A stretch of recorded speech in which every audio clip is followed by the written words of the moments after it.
আসসালামু আলাইকুম। আমাদের সেনাপ্রধান জেনারেল ওয়াকারুজ্জামানের সঙ্গে জাতীয় নিরাপত্তা উপদেষ্টা ডক্টর খলিলুর রহমানের সঙ্গে একটা দূরত্ব রয়েছে, এটি মোটামুটি মানুষের একটি প্রতিষ্ঠিত ধারণা এবং তার কিছু যৌক্তিক কারণও নিশ্চয়ই রয়েছে। এবং ডক্টর খলিলকে কেন্দ্র করে সরকারের সঙ্গে সেনাপ্রধানের যে একটা দূরত্ব শুরু থেকেই সেটি আরো গভীর হয়েছে, এ কথাও মানুষ জানে। এমন একটি অবস্থার মধ্যে একজন ডেপুটি নিয়োগ দেওয়া হতে যাচ্ছে এই পদে, অর্থাৎ ডেপুটি ন্যাশনাল সিকিউরিটি অ্যাডভাইজার বা উপজাতীয় নিরাপত্তা উপদেষ্টা পদে নিয়োগ দেওয়া হতে যাচ্ছে। যেমনটি শোনা যাচ্ছে গুঞ্জন আকারে, অবসরপ্রাপ্ত লেফটেন্যান্ট জেনারেল আবু তোয়েব মোহাম্মদ জহিরুল আলমকে।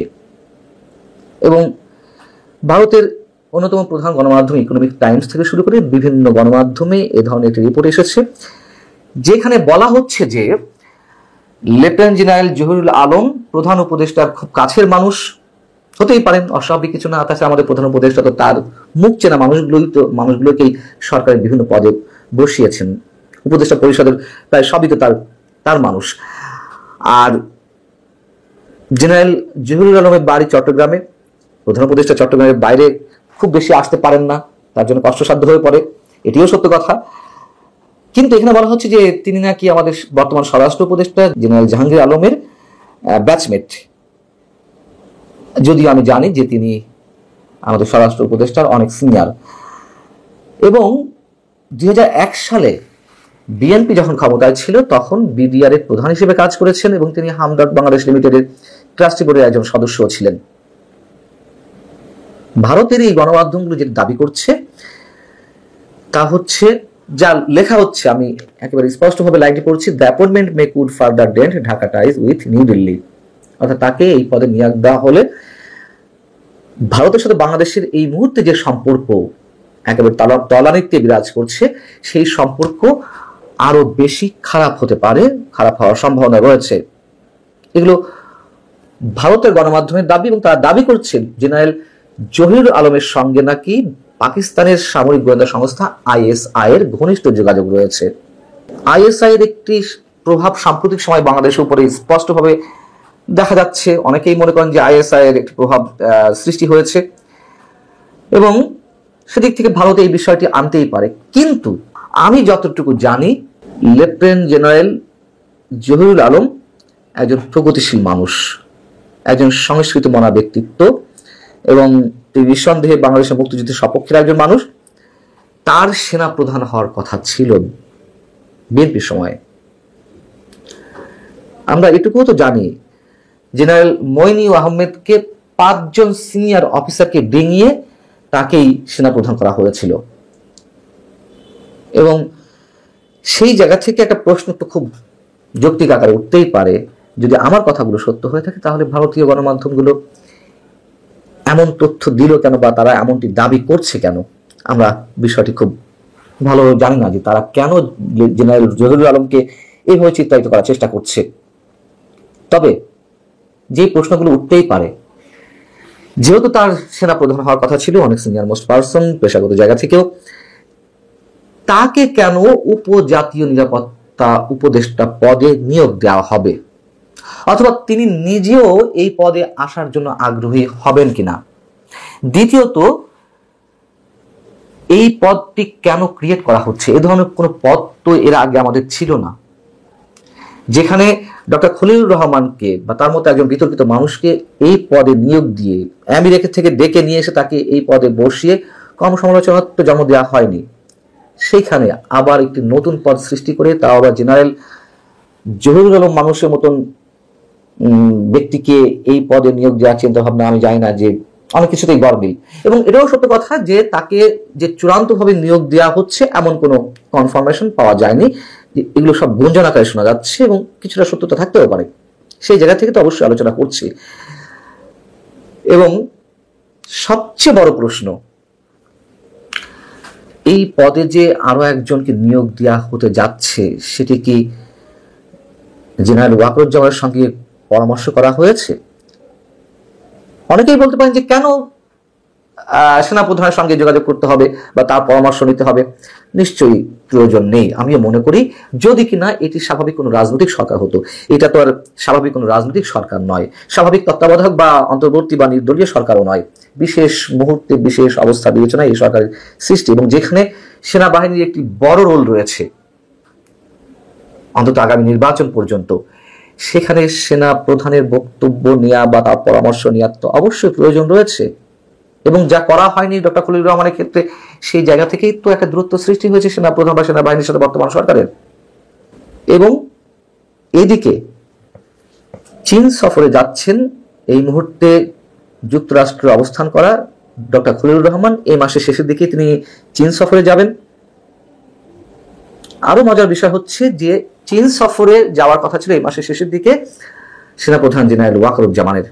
একথা আমি নিজেই আপনাদেরকে জানিয়েছিলাম। তার সফরের আগে আগে চীন সফর করার কথা ছিল ডক্টর খলিলুর রহমান। এর মধ্যে তিনি ইমার্জেন্সি কাজে হুট করে, সেটাও আর এক প্রশ্নবোধক বিষয় যে কেন তিনি হুট করে যুক্তরাষ্ট্রে ছুটে গেলেন। যাই হোক, মজার বিষয় যদি বলছিলাম বা অবাক করার বিষয়, সেনাপ্রধানের যাওয়ার কথা ছিল চীনের পিপলস লিবারেশন আর্মির আমন্ত্রণেই এই মাসের শেষের দিকে, কিন্তু সেনাপ্রধানের সেই সফর শেষ হয়ে বাতিল হয়েছে।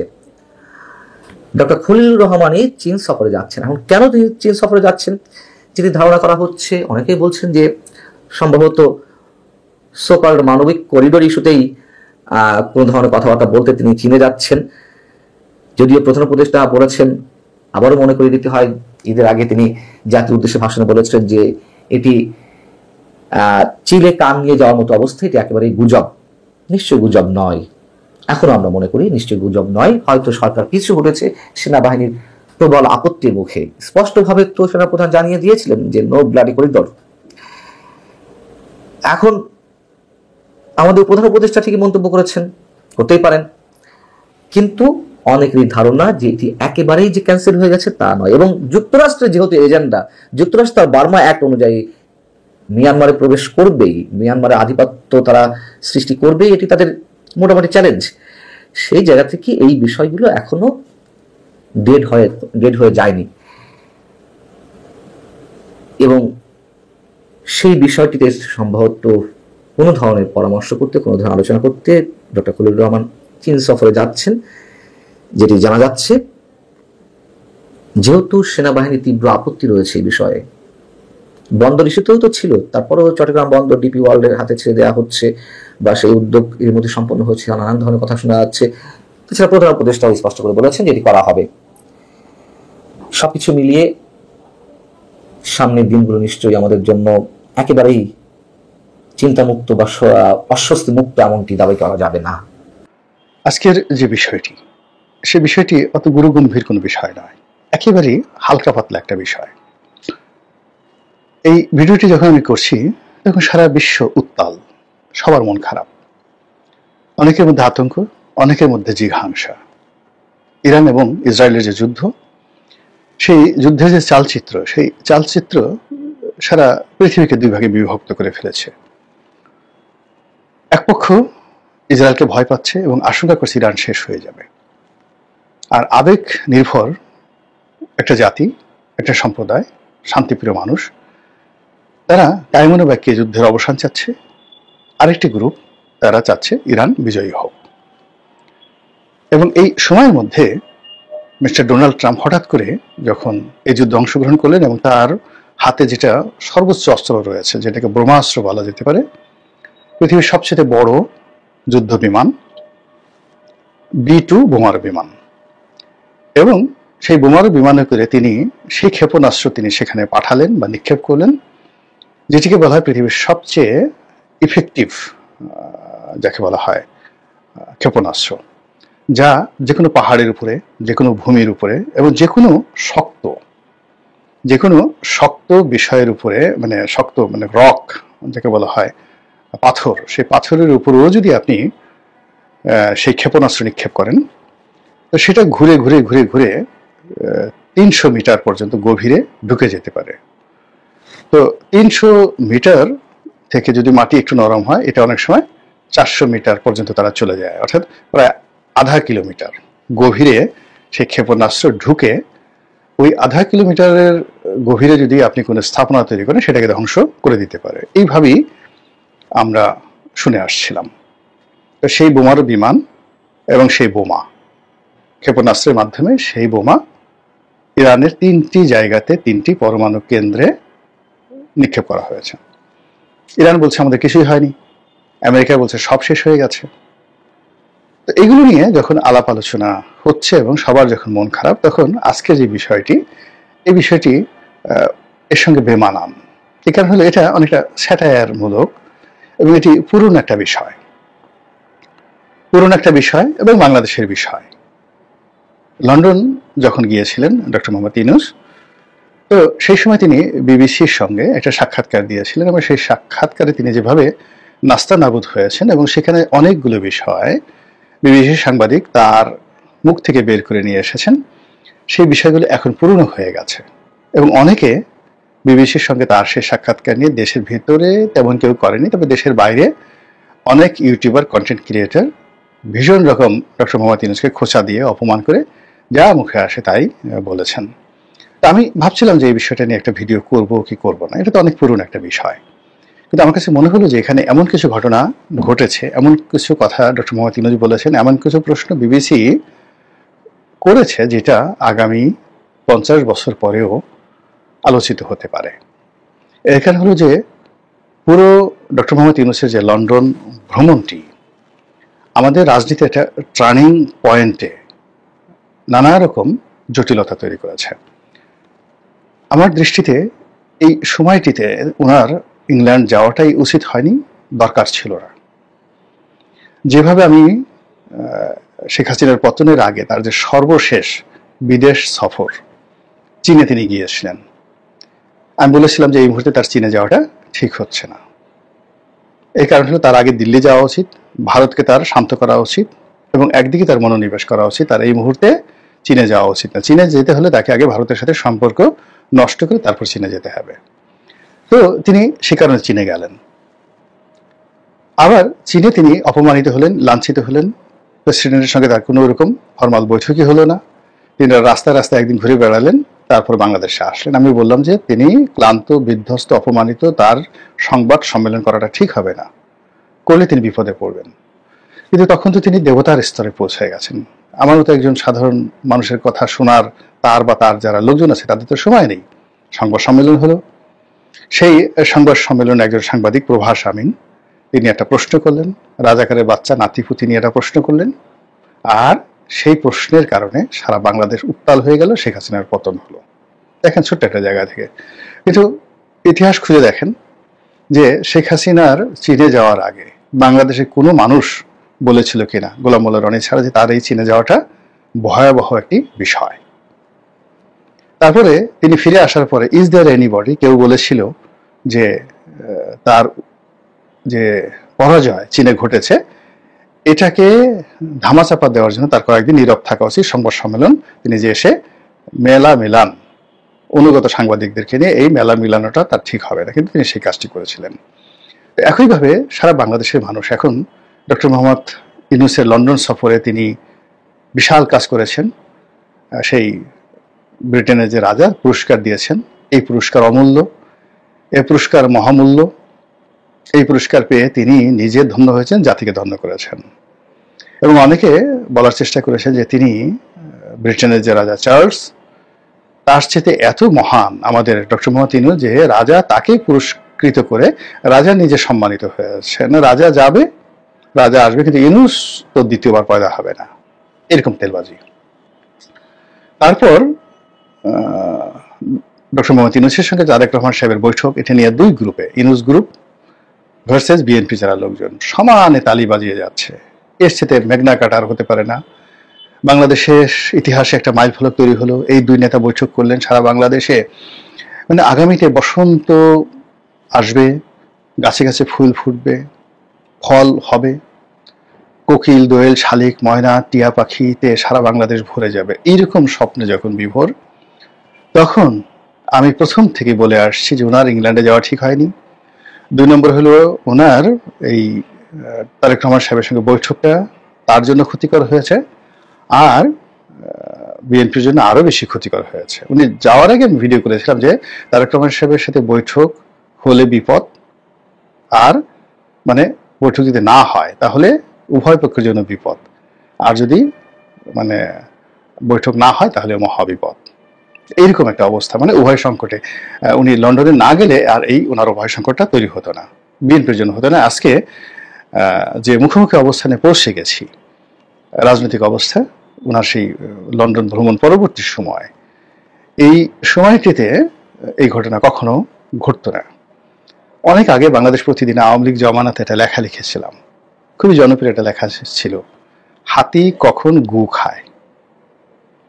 আপনারা কি বলতে পারেন যে বনের সবচেয়ে শক্তিশালী বৃহৎ প্রাণী, তাকেও অবস্থায় পড়ে গু খেতে হয়, হাতি কখন গু খায়, এটা নিয়ে একটা লেখা লিখেছিলাম। আমাদের রাজনীতিতে এখন এই সময়টিতে এমন ঘটনা ঘটে হচ্ছে যে অনেক বড় বড় মানুষকে, হাতির মতো বড় বড় মানুষকে গু খেতে হচ্ছে। এবং সেটা আমি নাম ধরে ধরে বললাম না, আপনারা যদি এই বিভিন্ন সময় কিছু দৃশ্য দেখেন এবং কিছু মানুষের মধ্যে, কিছু মানুষের সঙ্গে কিছু মানুষের হ্যান্ডশেক করা দেখেন, কিছু মানুষের সঙ্গে কিছু মানুষের পাশাপাশি বসা দেখেন, সেক্ষেত্রে সেই দৃশ্য দেখে আপনার মনে হবে একটা হাতি গু খাওয়া তাদের জন্য যতটা বিব্রতকর, অস্বাভাবিক, অবমাননাকর, তার চেয়ে অবমাননাকর ঘটনা প্রতিদিন এই নগর মহানগরীতে ঘটে যাচ্ছে এই উনি লন্ডন থেকে ফিরে আসার পর।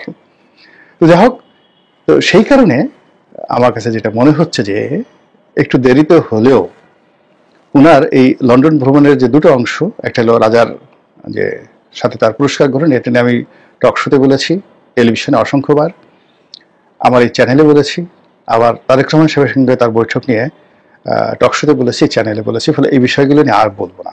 আমি শুধুমাত্র যেটা বলবো সেটা হলো বিশ্বের অন্যতম প্রভাবশালী মিডিয়া, সেই মিডিয়াতে ডক্টর মোহাম্মদ ইউনূসের যে সাক্ষাৎকার বিবিসির সঙ্গে, সেখানে বিবিসির সাংবাদিক তাকে যেভাবে রোস্ট করেছেন, আমরা যেটাকে নাস্তা নাবুদ বলি, ইংরেজিতে রোস্ট বলা হয়, অনেকটা হাসতে হাসতে যদি কাউকে ভাজি করেন, কাউকে পোড়ান, কাউকে আলু ভর্তা করেন, কাউকে ম্যাশ করেন, এটাকে রোস্টেড বলা হয়। হাসতে হাসতে, আপনি বলতেও পারবেন না, মানে আপনাকে ঠাট্টা করতে করতে একটা জায়গাতে বসিয়ে আপনার মুখ দিয়ে এমন সব বিব্রতকর কথা বের করবে বা আপনাকে এমন সব প্রশ্ন করবে যে প্রশ্ন আপনি উত্তরও দিতে পারবেন না, আর সেই প্রশ্নে আপনার কাপড় চোপড় কিছু থাকবে না। এরকম ইউরোপে রোস্ট হয়, অনেক মন্ত্রী, এমপি, অনেক বিখ্যাত ব্যক্তি, অনেক সেলিব্রিটি তাদেরকে রোস্ট করে। এমনকি ইউরোপ আমেরিকাতে যেটা হয়, যেমন দেখা গেল সন্তান পিতাকে রোস্ট করছে, দুজনই সেলিব্রিটি, তারপরে স্ত্রী স্বামীকে রোস্ট করছে। তো এই জিনিসগুলো হয়। যেমন দেখা গেল যে আপনারা সবাই তো প্রিয়াঙ্কা চোপড়াকে চিনেন, তো প্রিয়াঙ্কা চোপড়া তিনি নিক জোন্সকে বিয়ে করেছেন, জোনাস ব্রাদার, আমেরিকাতে শিল্প অঙ্গনে সাহিত্য কিন্তু বিখ্যাত একটা পরিবার। এই পুরো পরিবারকে রোস্ট করার দায়িত্ব দেওয়া হলো একটা টিভি শোরুমে, মানে টিভির টক শোতে। তো প্রিয়াঙ্কা চোপড়া ভারতের মেয়ে, তিনি এই যে আমেরিকার একটা বিখ্যাত পরিবার, এবং তার চেয়ে বয়সের ছোট তার স্বামী, কিন্তু তার ব্যক্তিত্ব, তার যে নেম ফেম, এটা আমেরিকার লোকজনই বুঝতে পারবেন যে এই পরিবারটি সেখানে কতটা প্রভাবশালী। তো যেভাবে স্ত্রী তার স্বামী এবং তার দেবরদেরকে যেভাবে রোস্ট করলেন, ওটা আপনি না দেখলে বুঝতে পারবেন না যে হিউমার কত উচ্চ পর্যায়ে হতে পারে।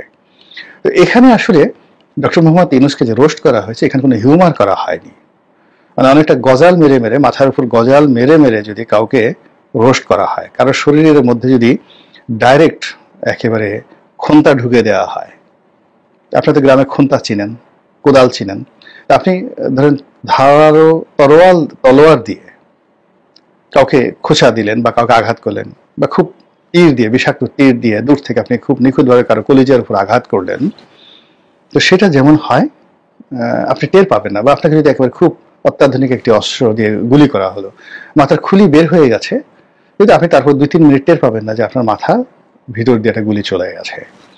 কিন্তু আপনাকে যদি একটা কোদাল নিয়ে এসে কেউ একটা কোপ দিতে চায় এবং কোদাল দিয়ে একটা কোপ দেয়, মাথাটা 2 ভাগ হয়ে যায়, ওটা বিভৎস।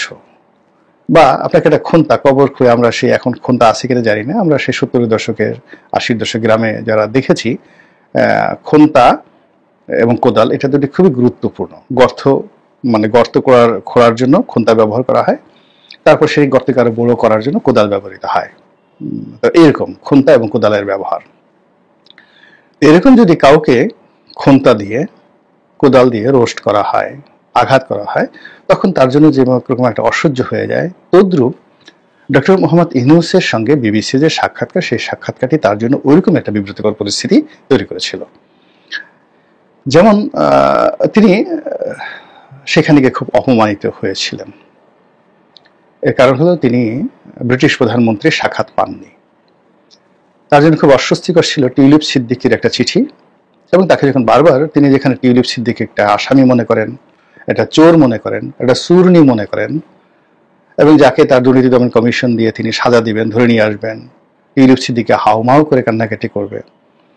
তো সেখানে ইংল্যান্ডের মাটিতে তিনি সেই টিউলিপ সিদ্দিকীর কূটনীতির পাল্লায় পড়বেন, এটা আনএক্সপেক্টেড। ফলে যখন বিবিসি সাংবাদিক তাকে টিউলিপ সিদ্দিকীর সম্পর্কে প্রশ্ন করলো একাধিকবার, কেন টিউলিপ সিদ্দিকীর সঙ্গে বৈঠকে বসলেন না, কেন টিউলিপ সিদ্দিকীর অভিযোগের জবাব দিতে পারছেন না, তার বিরুদ্ধে কিসের ভিত্তিতে দুর্নীতি করা হলো, এই প্রশ্নগুলো BBC world, not BBC Bangla, not BBC India, তো ব্রিটিশ গণমাধ্যম বিবিসির পক্ষ থেকে যখন তাদের দেশের একজন সাবেক মন্ত্রী এবং পার্লামেন্ট মেম্বার সম্পর্কে এইভাবে ডক্টর মোহাম্মদ ইউনূসকে প্রশ্নবারে জর্জরিত করছিল, এর চাইতে রোস্ট আর অপমান হতে পারে না।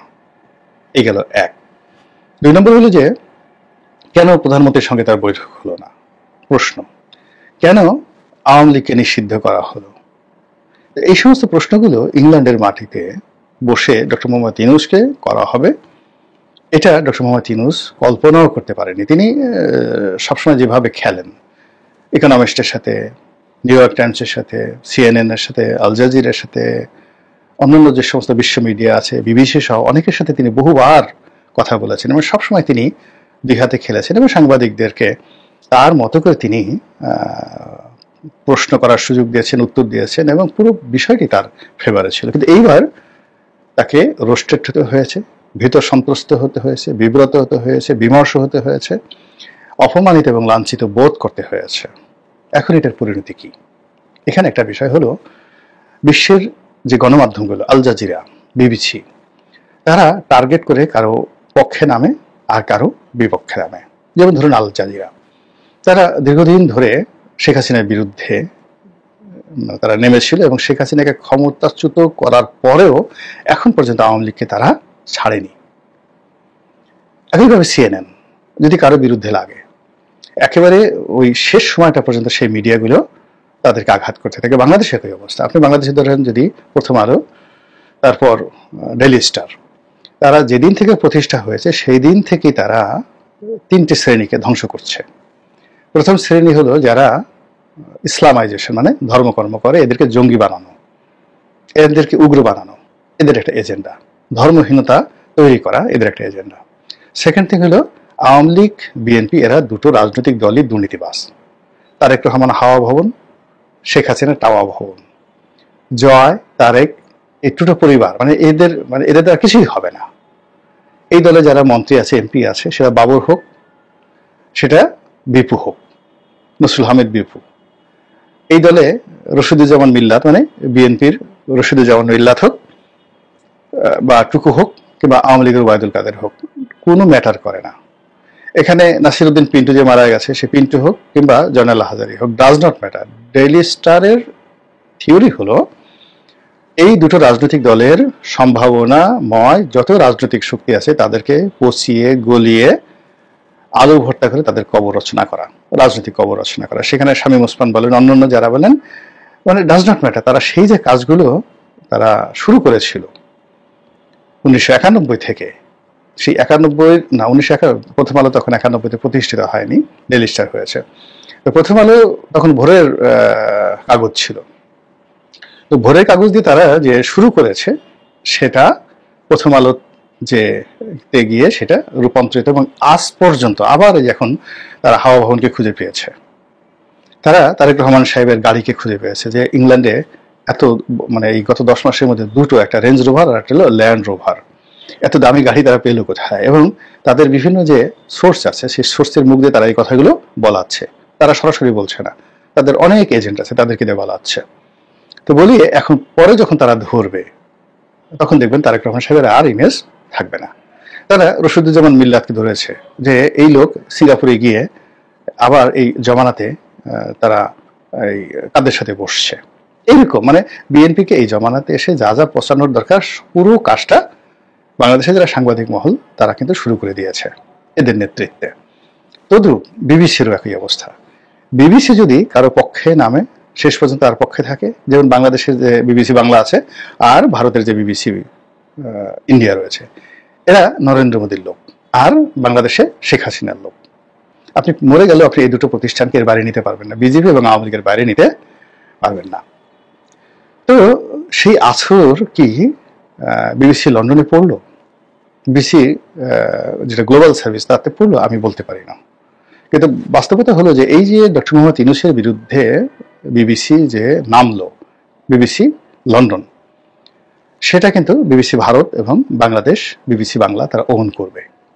এবং এখানে বিবিসি বাংলায় চাকরি করতো আকবরকে সেখানে লন্ডনে খুব বড় দায়িত্ব দেওয়া হয়েছে সিনিয়র সচিবের মর্যাদায় দেওয়ার জন্য। কিন্তু এটা বিবিসিতে সে কিছুই করতে পারবে না। সে বরং এই যে বিবিসির লোকরা হয়তো দাওয়াত করে এনে আকবর যে কাজটা করেছে তাকে ইন্টারভিউ করার চেষ্টা করেছে, এতে আরো তাকে ডুবিয়ে দিয়েছে। এবং এই যে বিবিসি তার বিরুদ্ধে লাগলো, তার সরকারের বিরুদ্ধে লাগলো, এটা চলতে থাকবে। এবং এই ঘটনার সঙ্গে মানে বিবিসিকে ইনভাইট করে আনার পিছনে হয়তো ডক্টর মোহাম্মদ ইউনূস এবং তার যারা লোকজন রয়েছে তাদের একটা ভূমিকা আছে, কিন্তু এই পিছনে যে টিউলিপ সিদ্দিকী, শেখ হাসিনা